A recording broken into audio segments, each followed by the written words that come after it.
everybody. I'm Michelle Mays. I'm the clinical director of the Center for Relational Recovery and the founder of Partner Hope.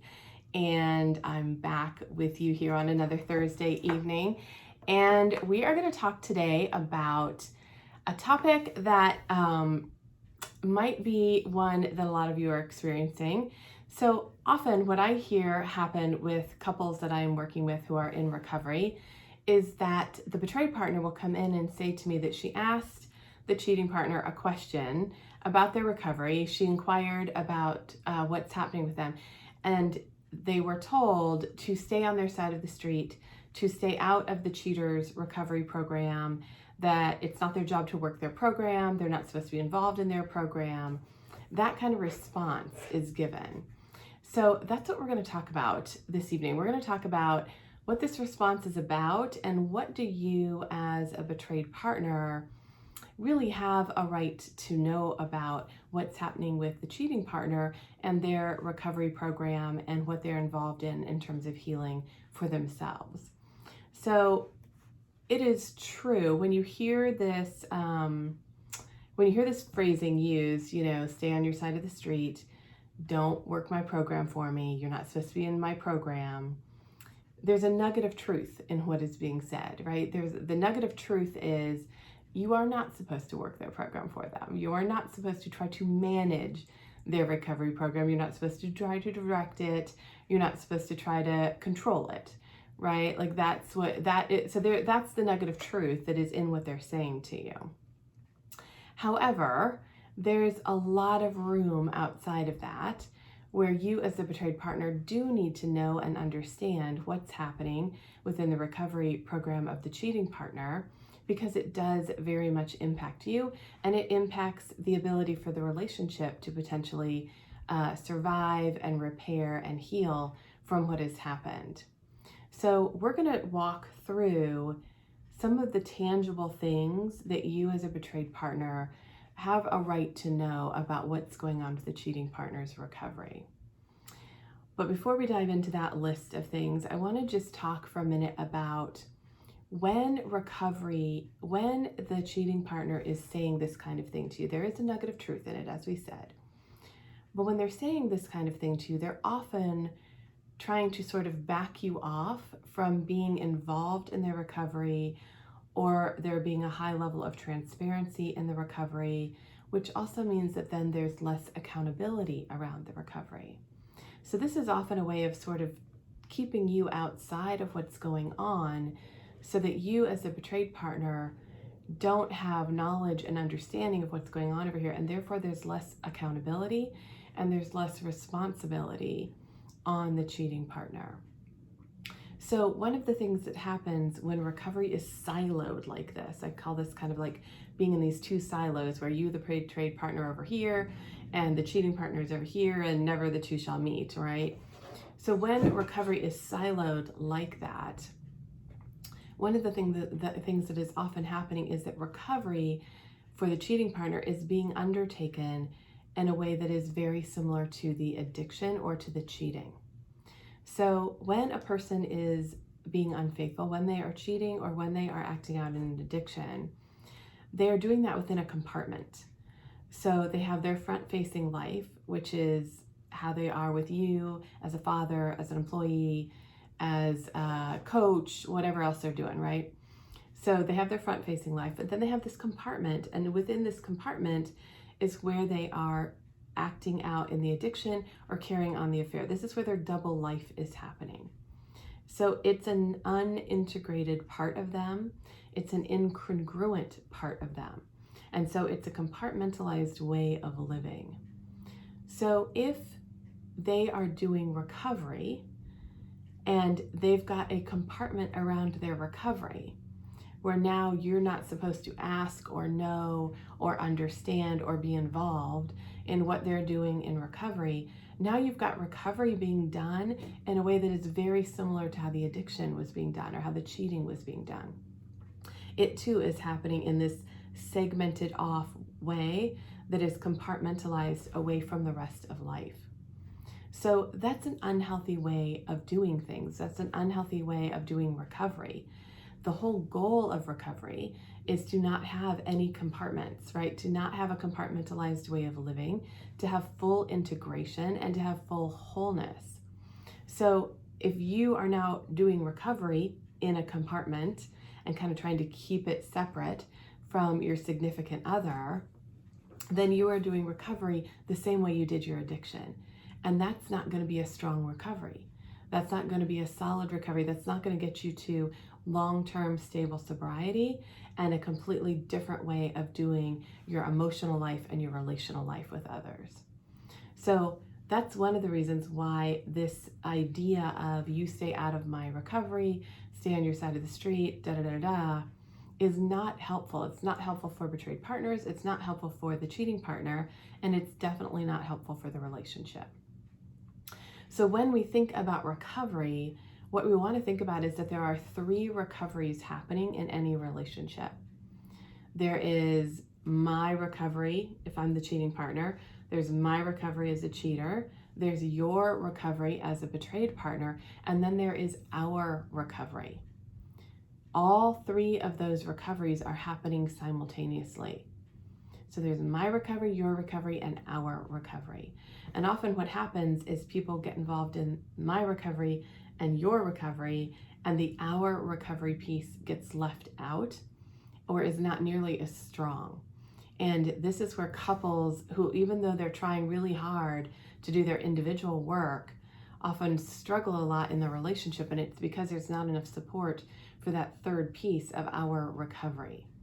So being able to talk and share freely with one another about what's happening in your individual journey and in your individual recovery and all the growing and learning that you're doing is a huge part of your recovery together. So if you are somebody who has divorced your partner or has left the relationship, then the our recovery piece is going to be less significant. You may still have some our recovery around co-parenting, around anything like that that still exists between you. But if you're leaving the relationship, there's going to be much more emphasis on the individual recoveries. So this our recovery piece is more important and more significant for those of you who are staying, who are waiting to see if your relationship can heal, or who are actively working on repairing the relationship. All right, so let's do our list. I'm going to kind of go through and give you a list of things that you as the betrayed partner have a right to know about what's happening with the cheating partner's recovery. So number 1, you have a right to know about their therapist. Who are they seeing for therapy? What are the credentials of the person? How often do they go? What are they working on? You also have a right to meet that person. So to go in and have a joint appointment where you get to meet the person and you get to develop your own level of comfortability with them. This is a very significant person in your lives as a couple. They're going to be shepherding the cheating partner through their recovery. So you want to know who they are and have a sense of comfortability with them, and also kind of an understanding of what does the process look like. So you have a right to know all of that and to get that information. And you also have a right then to know what is your significant other working on in therapy. So they should be able to share with you, what are they working on? What are they learning? How are they growing? What's the stuff they're wrestling through? And if when you're asking about these, you're not getting these things, if you're asking, hey, what are you learning right now? What's going on for you in therapy? If you're not getting much of an answer on that, if you're kind of getting not a lot, little of this, if you're not getting anything that's actually clear and tangible, and it's really clear that this is what they're working through, then it may be an indicator that they're not really utilizing therapy, that they're kind of going to therapy and ticking the box, and they're not doing the homework, and they're not doing what's being asked for them. Because most people who are engaged in therapy, they know what they're working on and they have a lot to say about it because they're working it through, and there's a lot going on for them as they work it through. So your significant other should be able to share with you about what's happening for them in therapy. Now, they also have a right to be able to say, yeah, I'm working something through right now and I'm not ready to talk about it yet, but I will talk about it when I'm ready, but I just need to keep working on it and mulling on it inside myself and with the therapist for right now. But it is a big thing and I'm chewing on it, and I'll share it with you when I'm ready to. So they're allowed to say that, right? There are times in therapy when you're just needing to do your own work and kind of keep it contained until you understand better what's happening and you're in a different place with what is happening. That's okay. People are allowed to do that, right? So you're not trying to take away the privacy and the right of your significant other to their own process. You're simply asking for that process to also be shared, and you're going to also share yours and what you are learning and what's going on for you and how you are growing and the challenges that you are facing. That should be an hour recovery piece where you both are talking about that kind of stuff with one another. All right, so you also have a right to know, what is the recovery program? What does the recovery program of your partner look like? So are they in therapy? If so, how often? Are they in a 12-step program? Are they in group therapy? Are they in couples therapy? You would know that because you'd be there with them. So what are all the elements of their recovery program? What has been recommended to them by the treatment professionals they're working with? And are they doing what's been recommended to them? So I think this is a place where you can also ask the therapist that is in charge of treatment, what is being recommended, so that you have an understanding of what's being recommended and what the program really looks like. And you have a right to know that and understand all the elements of healing that your partner is involved in. So regarding 12-step program participation, so if you are dealing with a partner who is addicted, who's either love addicted or sex addicted, or has any other kind of addiction going on, then they're going to be involved in a 12-step program as part of their recovery journey. So you have a right to know which program they're in. You have a right to know which meetings they're attending, like how often they're going to meetings, which meetings they're going to. Are they doing step work? And where are they in their step work? Like, what step are they working on at any given point in time? You also have a right to know who their sponsor is. So the sponsor-sponsee relationship is really a special relationship. So you're not going to know the sponsor in terms of actually calling the sponsor up and talking to them, because that sponsor is your significant other's sponsor, not yours. However, for you to have a sense of who is this person, like, is this a 70-year-old retired banker? Is this a 40-year-old firefighter? Like, who is this person? And what's their story in recovery themselves in terms of how they are now a sponsor. So you get to know some information about them, and over time, often the sponsor, if your significant other has a good sponsor, that sponsor will become somebody that you trust and that you know is really helpful. Like, you're going to see the ways that they're helping your partner grow, and they're helping your partner with their thinking and challenging them and giving them really helpful advice. So they're going to become an ally for you as a couple as you go through the process if they're a really good sponsor. So you have a right to know who that is and what's going on with the 12-step meetings. So another thing that you have a right to know is you have a right to know about the sobriety definition. So I did an entire video on that issue of you as a betrayed partner knowing about sobriety definition. So I'm not going to repeat that here. You can go watch that video. It's in the files. So you can go look at that there. But you have a right to know what the sobriety definition is and to give feedback about it in terms of whether it's a sobriety definition that feels okay for you and that creates enough safety for you and that you can live with long term. So you also have the right to know about relapses and slips. So included in the sobriety definition is the sobriety date. So the date of sobriety and how much sobriety your partner has. So included in that then is going to be any potential relapses or slips that your partner might have as part of their recovery program. And for most people, there is agreement, there is some time spent, and this is often done in therapy. You probably need help negotiating this out. So this would be done with your couples therapist or with your partner's therapist, somebody on board that's part of the therapeutic team helping you guys sort this out. But what you're going to want to do is agree together, here's how, as a couple, we're going to handle it if relapses or slips happen. So this could look like, for example, one of the common things that I see people have is they have like a 48-hour rule where if the cheating partner has some kind of slip or some kind of relapse, they have 48 hours to let the partner know about it. to come and be honest about what has happened. And the goal is for them to use that 48 hours to go to their community of support. So to go to their therapist, to go to their sponsor, to go to their group members, and to talk through with them what happened, how they ended up in this slip, how they ended up in this relapse, what's gone on from it, and how to then go and be fully honest with their significant other, with the betrayed partner about it. So there's usually some time given, like a 48-hour window for the person to be able to do this. Now, you do not want to be the first person that is told about the cheating partner's slip or relapse. And here's why.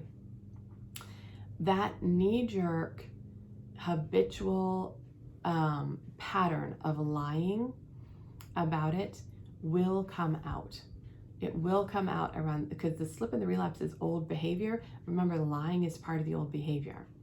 So that's going to come out. So if they come to you first, you're often going to get some kind of version about it that isn't the full thing, that isn't the full truth. And you're also going to get a version where they haven't thought through what actually happened for them. And so they're going to be not doing good thinking about it yet. So what you want is for them to go to their therapist, go to their sponsor, go to their group, let them all help them get fully honest about exactly what happened here. Help them do the forensics on it, is what we call it. Like let's actually figure out how you got here. Where did this slip actually happen? Because slips and relapses start way before they actually occur. So how did this all get going? How did it happen for you? And what do we need to do? Like, do we need to tweak your recovery program? Do we need to change this? What are you going to do to make sure this doesn't happen again? So when they've got that figured out, then they can come and talk to you about it and say, okay, here's exactly what happened. Here's what I think happened in terms of why it happened. And here's some changes that I'm going to make sure that it doesn't happen again. And I also want to hear what you're feeling and what this means for you, right? So they're doing that piece after they've gotten their own head out of the addictive thinking and back in clear thinking. So often having some kind of an agreement about how relapses and slips will be handled, and the ability to know what's happening with your partner's recovery and where they're at with their sobriety is something that you have a right to know about, because it impacts you very, very much. So this is important for you. It's important for your relationship. It shouldn't be that that's siloed off and in a compartment, that information. So you also have a right to know about any STIs that have been contracted by your partner if they in their affair or in their acting out.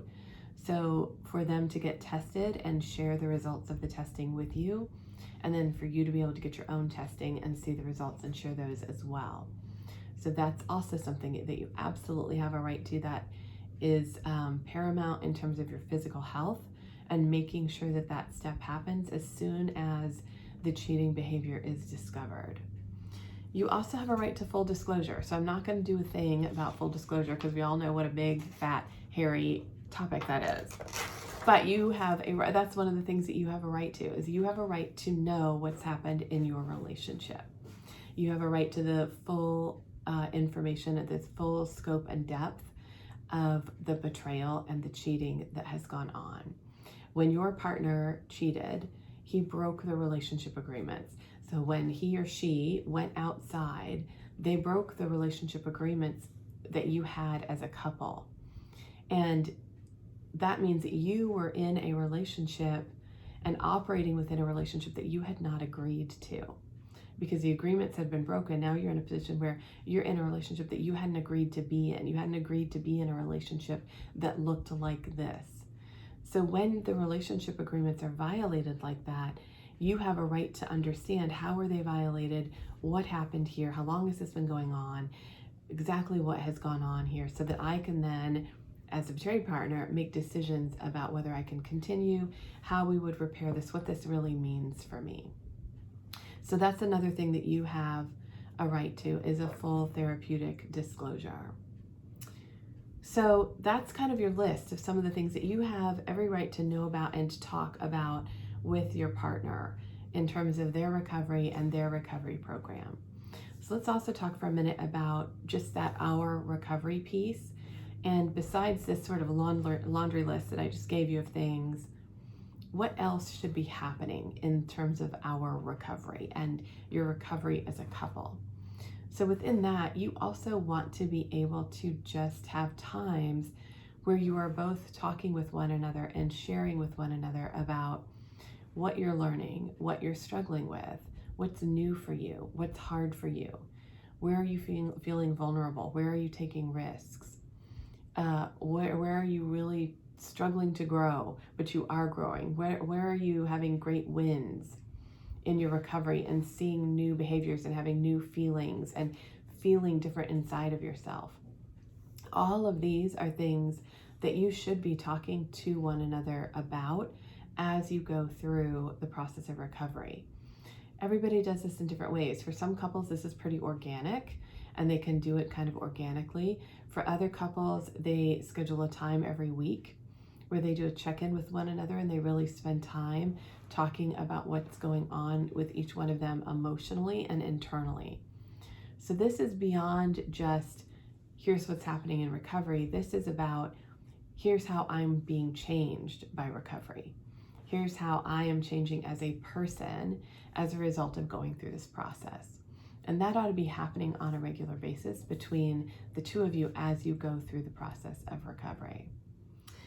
All right, so one other little tip for you about the Our Recovery piece. If you have not heard of it, there is a 12-step program called Recovering Couples Anonymous. It is not specific to sexual betrayal. So it's not specific to sex addiction or to cheating, but it is for all couples who are dealing with addictions. But it is a really great 12-step program for you to be in together as a couple. You go to the meetings together as a couple, you work through materials together as a couple, you're there with other couples. And I know we have a couple great meetings in our area, and I have clients who are they love those meetings, and they've been amazing for them as a couple and helping them do that third piece of the work of the Our Recovery, the piece of couples recovery together. So right now, of course, everything is online. So that's the good news, because if you do not have a Recovering Couples Anonymous or RCA, you can go online and Google about it and find the webpage for it. But if you don't have one of those in your immediate town or nearby, a lot of them they've put the meetings online. And so now they're phone meetings or they're Zoom meetings. So you can look for a meeting that is not in your town, not nearby, but still participate in it as a couple. So I would encourage you to do that, to look at that website and think about if that's a place that you guys are at as a couple where doing a 12-step program together would be helpful to you. Okay, so that's all the stuff that you have a right to know and the way that that third piece, that Our Recovery piece functions or should function. So let me tell you a few things not to do. So here's some stuff not to do as a betrayed partner. Things to avoid. So one is telling your significant other what they need to work on in therapy. So giving them sort of, this is what you should be talking about in therapy, or this is what you should go talk about in therapy today. So I have had clients who literally, every time they came to therapy, the significant other, the betrayed partner was telling them, this is what you should work on, which meant that we couldn't actually get the work done that we needed to get done because the betrayed partner was trying to guide the process, even though they didn't really know exactly what needed to happen. So you don't want to be trying to direct the therapy of the cheating partner. The other thing that you don't want to do is to expect a therapy report right after therapy. So to think, okay, they're going to therapy, then I'm going to call them when they're in the car after they've left and they're going back to work, and I'm going to find out what they worked on. Most people, when they have had a therapy appointment, they need time to process it. They need time to sit with it. They may have a lot of emotions up on the surface that they need to really just spend some time with and process through before they're ready to articulate what's happened for them and share it with somebody else. So you want to give the cheating partner room and space after their therapy appointment for them to marinate in what they've learned and think about it and process it, and then ask them at a later time. So ask them the next day, ask them a couple days later, hey, what's been going on with you? How was therapy this week? and see what they want to share, rather than thinking that they can report about it to you and kind of let you know what's happening right afterward.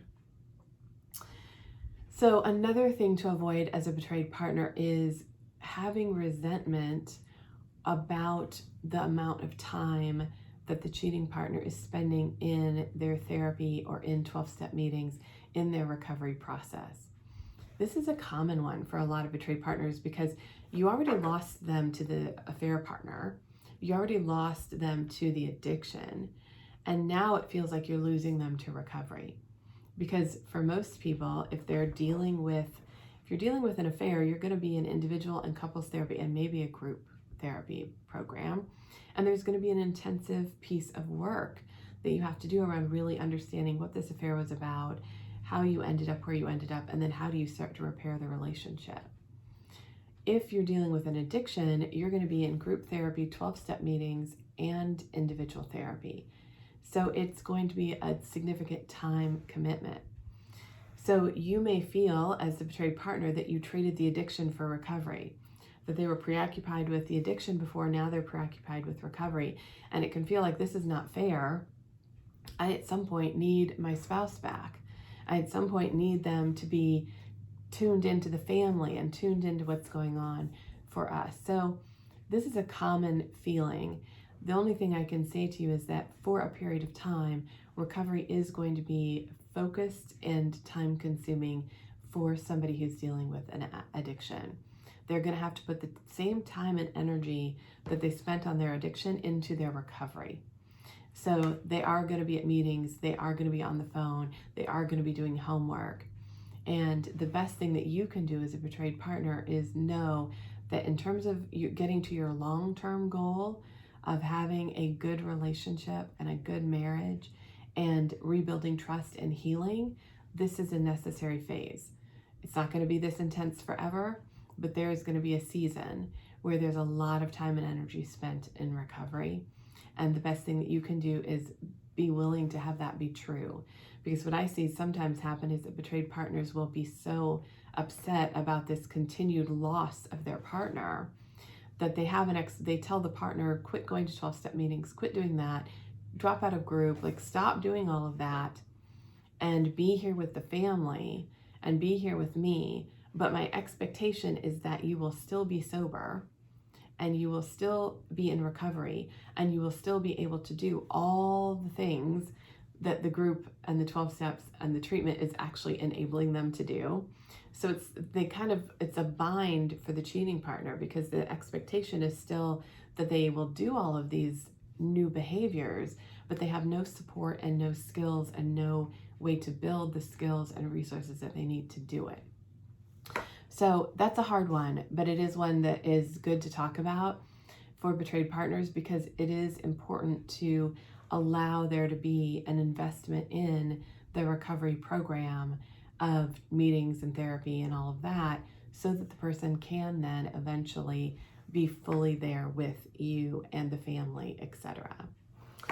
So the last thing that I would suggest you avoid doing is trying to manage the cheating partner's program in any way. So any kind of, did you call your sponsor today?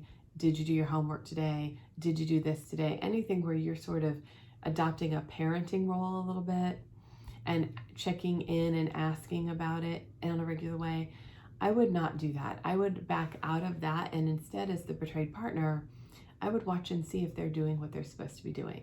Because what you want is you want the cheating partner to internalize their recovery, which means they aren't not doing it just because they're afraid that they're going to lose the relationship, or they're afraid that you're going to be angry at them if they don't, or they're afraid of what they're going to lose, but they're doing it because they want to change.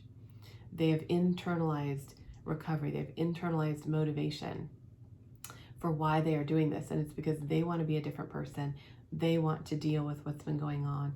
They want to live their life in a different way, and they are doing it out of that, not out of checking the list so you'll be happy or making sure that the relationship doesn't fail.